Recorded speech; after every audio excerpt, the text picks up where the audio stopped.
Do we really want to open this book now? So, I couldn't respect the African Cup of Nations more than I do, because I like the competition. I watched it a lot in the past in my life. Very interesting tournament, both difficult circumstances a lot of times, and players, what they make of it. Sensational players. You see the first time there, but not the last time, because they show up in Europe and everywhere. Oh, really interesting. But it's an obvious problem that you play a tournament in the middle of a season, like I did, that it makes more sense for Africa to play it maybe in our winter, their winter as well, so when the weather is better for them. I get that. The only problem is, it's a general problem. So a couple of things which are not okay. One thing is, the FIFA plans a tournament in the summer of 21. Yeah. A week later or so, the actual African Cup of Nations would have started, I think, or maybe 2 weeks later. So another tournament for a lot of world-class players. I mentioned that in the past. Not sure if that was part of the decision when they thought, okay, it makes no sense to play it after that tournament, so let's play it again in the winter. Don't know, or the weather, or was the weather the real? That's one problem. That means another tournament. It's too many tournaments still, and that's one thing. The other thing, and that's true, it doesn't help African players. So we will not sell Sadio, Mo, or Nabi now because they have a tournament in January and February. Of course not. But if you have to make a decision about bringing in a player, it's a massive one, because you don't have a player. You know, before the season already, you have for 4 weeks roundabout, you don't have him. So that's normal process. So as a club, we have to think about things like that. It doesn't help the players, for sure not. But these decisions are made without asking players, without asking managers, without asking anybody, just a decision. The FIFA, who should sort all of that, kind of as the head of all these different associations, doesn't look like being involved. They're still happy having their 21-team World Cup, offering a lot of money. Obviously, I don't know the exact numbers, but it must be a lot of money for all the clubs involved.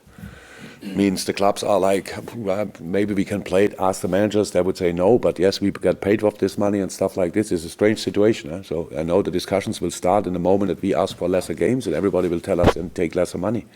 So yeah, I'm ready to do so. Can say it here. I'm ready to do so. But I don't think it's just one problem. This country, whatever, European Championships, World Championships, all that stuff. So we do always, like, nobody can live without that. It's like it's a natural right to have this. But we forget in this moment that these tournaments are played by players. They don't have a break. So, and I feel massively for Harry Kane. And now I heard maybe it's not in the Euros. So maybe first time some English people in the FA will start thinking, oh, too many games maybe. Always something has to happen that we start really thinking about it. So now we send all these guys in the summer in the winter again, in the middle of a season, to a tournament in different circumstances and stuff like this, coming back to the African Cup of Nations. It's not easy to take. About the welfare of the players or stuff like that, nobody thinks. So these are really important things. So again, FIFA, UEFA, FAs of all countries have to come together and finally sort that. In this moment, the FIFA decides things without talking to the UEFA decides things without UEFA making the Champions League bigger. So, and then nobody talks to each other. It's just making a decision. It's a little bit like in England. In England, FA says, okay, we have only from the 4th or 5th round having the re-game. And the Carabao Cup says, as long as they have the re-games, we don't cancel the second semi-final. Ask one of the teams involved in the semi-finals what they think about this semi-final, playing another game in that period. So, and after that, you win a competition. If you win it, it's great. If you lose it, nobody remembers that you were in the final. That's the truth, what nobody says about, yes, it's silverware, great. But you push the boys through, and all these things. It's all never we really think about it. Everybody has his own reasons to keep the competition like it is and involve new competitions or more games and stuff like this. And that's the problem. And at the end, it leads to the little problem. Maybe it was part of that, to the African Cup of Nations going back to January and February, which is for us a catastrophe in that moment, losing 3 players. On top of that, we have absolutely no power. So if we would say, we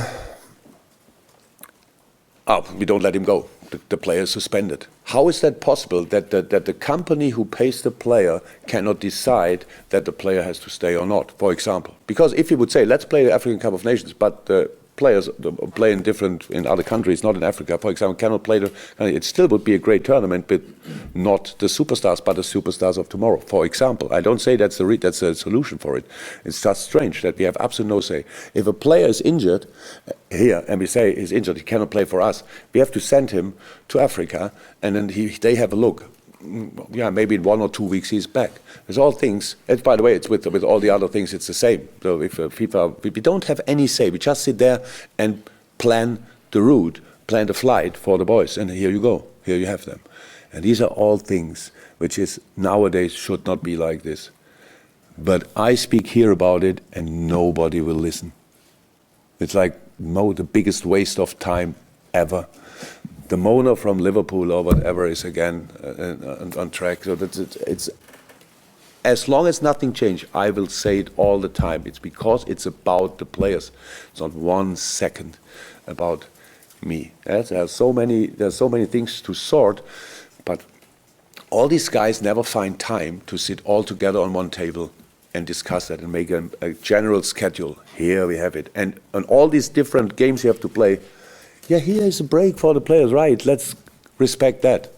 But if you have that break, then don't make a re-game in this break or whatever. Then that would help massively.